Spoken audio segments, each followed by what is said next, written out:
इस वीडियो में हम सिद्ध करेंगे कि एक समचतुर्भुज यानी रोम्बस के विकर्ण एक दूसरे पर लंब होते हैं।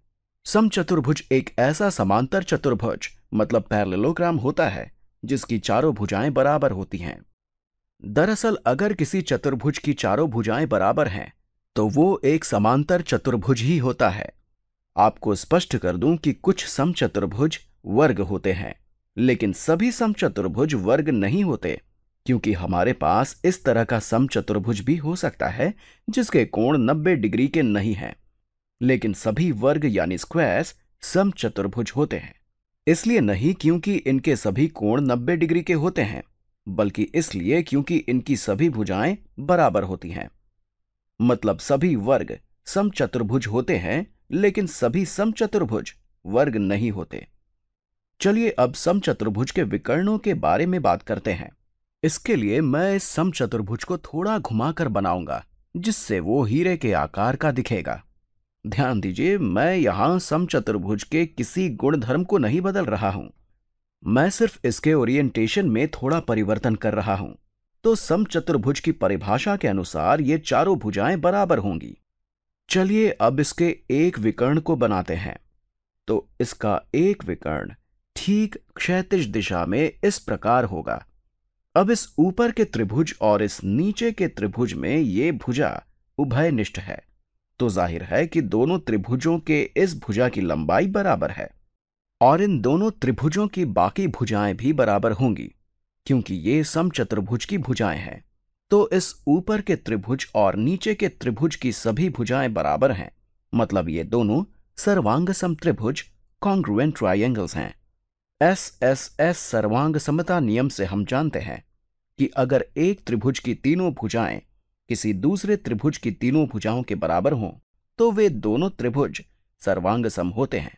इसका मतलब ये भी है कि इन त्रिभुजों के सभी कोण भी सर्वांग सम होंगे।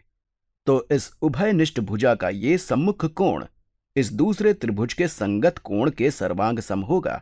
अब क्योंकि ये दोनों समद्विबाहु त्रिभुज यानी आइसोसेलेस ट्रायंगल्स भी हैं और समद्विबाहु त्रिभुज की बराबर भुजाओं के सम्मुख कोण बराबर होते हैं, इसलिए ये कोण इसके बराबर होगा। ये त्रिभुज नीचे की तरफ है और ये त्रिभुज ऊपर की ओर है। अब अगर ये दोनों कोण बराबर हैं तो ये दोनों कोण भी बराबर होंगे, क्योंकि ये भी एक समद्विबाहु त्रिभुज है। साथ ही ये इन दोनों के बराबर भी होंगे, क्योंकि ये दोनों सर्वांग सम त्रिभुज हैं। अब अगर हम इन दोनों शीर्षों से उन्तांश यानी एल्टीट्यूड खींचें तो उन्तांश की परिभाषा के अनुसार ये इस भुजा पर लंब होगा। समद्विबाहु त्रिभुज एक सममित सिमेट्रिक आकृति होती है, इसलिए अगर हम इस समद्विबाहु त्रिभुज के इस अद्वितीय शीर्ष से एक उन्तांश खींचते हैं तो ये इस त्रिभुज को दो सममित समकोण त्रिभुज में बांट देता है। दो ऐसे समकोण त्रिभुज में जो एक दूसरे के दर्पण प्रतिबिंब हैं। साथ ही ये उन्तांश इस सम्मुख भुजा को समद्विभाजित भी करता है। दरअसल ये उन्तांश इस त्रिभुज का माध्यक भी है। इसी प्रकार अगर हम दूसरे त्रिभुज में उन्तांश खींचें तो इस त्रिभुज में भी यही सारी स्थितियां होंगी। ये इस भुजा को समद्विभाजित करेगा। यहां ये समकोण है। अब यदि हम इन दोनों उन्तांशों को मिलाकर देखें तो ये इस समचतुर्भुज का दूसरा विकर्ण है और इस समचतुर्भुज के पहले विकर्ण पर लंब है। साथ ही इस पहले विकर्ण को समद्विभाजित भी करता है। आप चाहें तो ठीक यही तर्क यहां भी दे सकते हैं।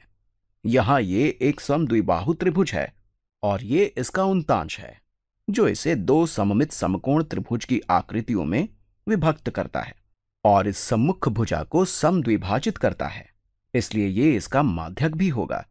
किसी भी समद्विबाहु त्रिभुज में अगर ये दोनों भुजाएं बराबर हैं और आप इस शीर्ष से एक उन्तांश बनाते हैं तो ये दोनों त्रिभुज सममित होंगे और ये उन्तांश इस सम्मुख भुजा को समद्विभाजित करेगा।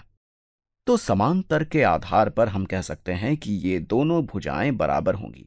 मतलब किसी भी समचतुर्भुज के दोनों विकर्ण एक दूसरे पर लंब होते हैं और एक दूसरे को समद्विभाजित करते हैं।